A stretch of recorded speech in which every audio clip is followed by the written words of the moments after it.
Welcome back to Metta Health Talk. Today we are discussing the defining condition of the modern world. You wake up feeling exhausted, hitting the snooze button 5 times. You drag yourself through the day of caffeine and sugar. But then, at 10 p.m., when you should be asleep, you suddenly feel wide awake. Your mind races. You are tired but wired. Furthermore, despite dieting and exercising, you have a layer of stubborn fat around your midsection that refuses to leave. The internet calls this adrenal fatigue, but the term is biologically incorrect. Adrenal glands are not tired. They haven't run out of fuel. What you actually have is HPA Axis Dysfunction. Your body's threat detection system is broken. It thinks you are being chased by a tiger 24 hours a day. Today we are going to learn how to convince your brain that the war is over, so you can burn the fat and finally sleep. To fix the stress, we must trace the signal. You have 2 small, triangle-shaped glands sitting like heads on top of your kidneys. These are the adrenal glands. But they don't make decisions. They are just soldiers following orders. The orders come from the brain. The chain of command is called the HPA axis. Hypothalamus. This is the general in the brain. It senses stress. Pituitary. This is the lieutenant. It sends a signal hormone called ACTH. Adrenal. These are the soldiers. They release cortisol and adrenaline. Think of it like a heating system. The adrenals are the heater. The brain is the thermostat. When you have high stress levels, the problem isn't that the heater is broken. It's that the thermostat is stuck on high. The brain keeps screaming, "Fire!"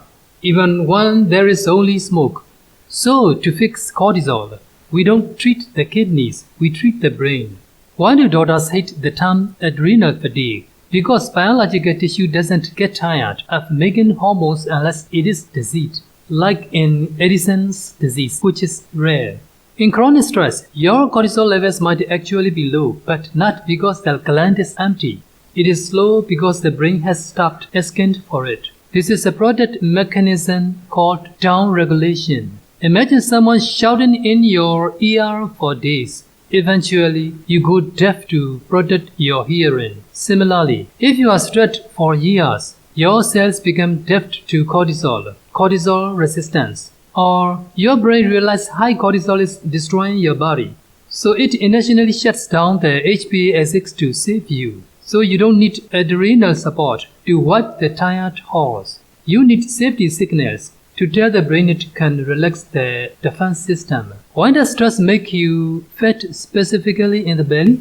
Cortisol is a glucocorticoid. Gluco refers to glucose, sugar. The job of cortisol is to dump sugar into your bloodstream so you can fight the tiger. If you are running from a tiger, you use that sugar. But if you are stressed because of an email, you sit in your chair. The sugar has nowhere to go.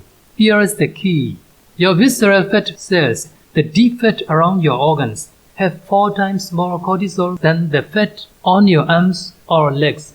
When cortisol is high, it specifically tells the body, store this energy in the middle, near the liver, so we can access it quickly for the next emergency. This leads to the classic body shape, thin arms and legs, muscle wasting, and a large protruding belly. You cannot exercise this always if your cortisol remains high, because a hormonal signal is constantly shouting, "Store fat!" To fix your sleep, you must understand the cortisol curve. Cortisol is not bad. You need it. Specifically, you need a massive spike of cortisol within 30 minutes of waking up. This is called the Cortisol Awakening Response, CAR. It sets your circadian rhythm. It wakes you up, gives you focus, and clears inflammation. In a healthy person, cortisol is high in the morning and low at night. In HPA dysfunction, the curve is flat or flipped. Morning, you have no spike. You feel groggy. You need 3 coffees to function. Evening, your cortisol starts rising when it should be dropping. This is why you get a second wind at 10 p.m. If you have nighttime cortisol, your body cannot release melatonin. You might fall asleep from exhaustion, but you will wake up at 2 a.m. or 3 a.m. Why? Because your blood sugar crashed and your adrenals panicked, shooting adrenaline to wake you up to it. Have you ever noticed that you don't get sick during a stressful project, but the moment you go on vacation, you get the flu? This is the letdown effect. Cortisol is nature's strongest anti-inflammatory. That's why doctors inject cortisol into injured joints. When you are chronically stressed, your cortisol is high, suppressing your immune system. You don't feel the symptoms of sickness because the inflammation is being suppressed. But the moment you relax, vacation, cortisol drops. The immune system wakes up, realizes there are viruses everywhere, and launches a massive attack. You feel terrible. If you are constantly getting sick, or if you have autoimmune issues, Hashimoto's, rheumatoid arthritis, it is a sign that your HPA axis is swinging wildly between suppression and inflammation. Stabilizing is the cure.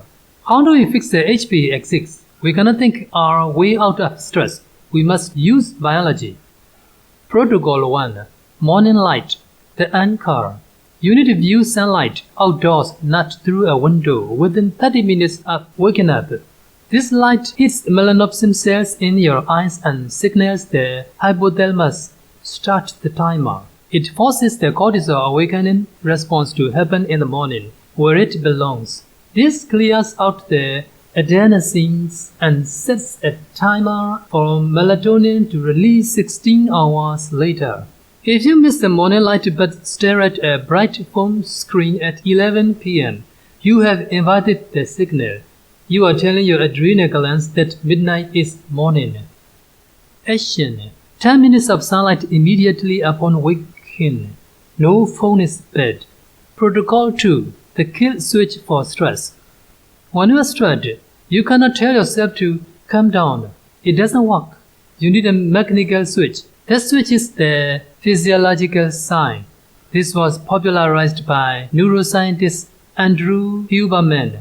It is the fastest way to reduce cortisol in real time. How to do it? 1. Inhale deeply through the nose. 2. Then, take a second. Shorter inhale on top to pop open the air sacs in the lungs. 3. Exhale slowly and fully through the mouth. Repeat this 2 or 3 times. This pattern offloads carbon dioxide and mechanically activates the vagus nerve, slowing down your heart rate. It switches you from fight or flight, sympathetic to rest and digest, parasympathetic, less than 30 seconds. Protocol 3. Chemistry support. Supplements. We use adaptogens. These are herbs that help the HPA axis normalize. Ashwagandha. Studies show it reduces cortisol by up to 30%. Take it in the evening if you are tired but wired. Cycle it 3 weeks on, 1 week off. Rhodiola rosea. Take this in the morning. It helps prevent fatigue and burnout without being a stimulant like caffeine. Magnesium glycinate. This creates a buffer against stress. Diet. Do not do intermittent fasting if you have HPA dysfunction. If you skip breakfast, your blood sugar drops. Low blood sugar is a threat. Your adrenals release cortisol to release stored sugar. If you are already stressed, fasting adds fuel to the fire. Eat a high-protein breakfast within an hour of awakening to tell your body, we are safe. There is food. To conclude, adrenal fatigue is a myth, but the suffering is real. Your body is trapped in a war zone. You cannot heal, you cannot burn fat, and you cannot sleep until you call a ceasefire. Stop pushing yourself with more coffee and intense cardio. Start sending safety signals, morning light, deep breathing, protein, sleep. Show your brain that the tiger is gone. Once the brain believes you are safe, the belly fat will melt, and the energy will return. Thank you for joining this masterclass on Metta Health Talk. If you know someone who is burnt out, please share this video. It might be the permission they need to finally rest.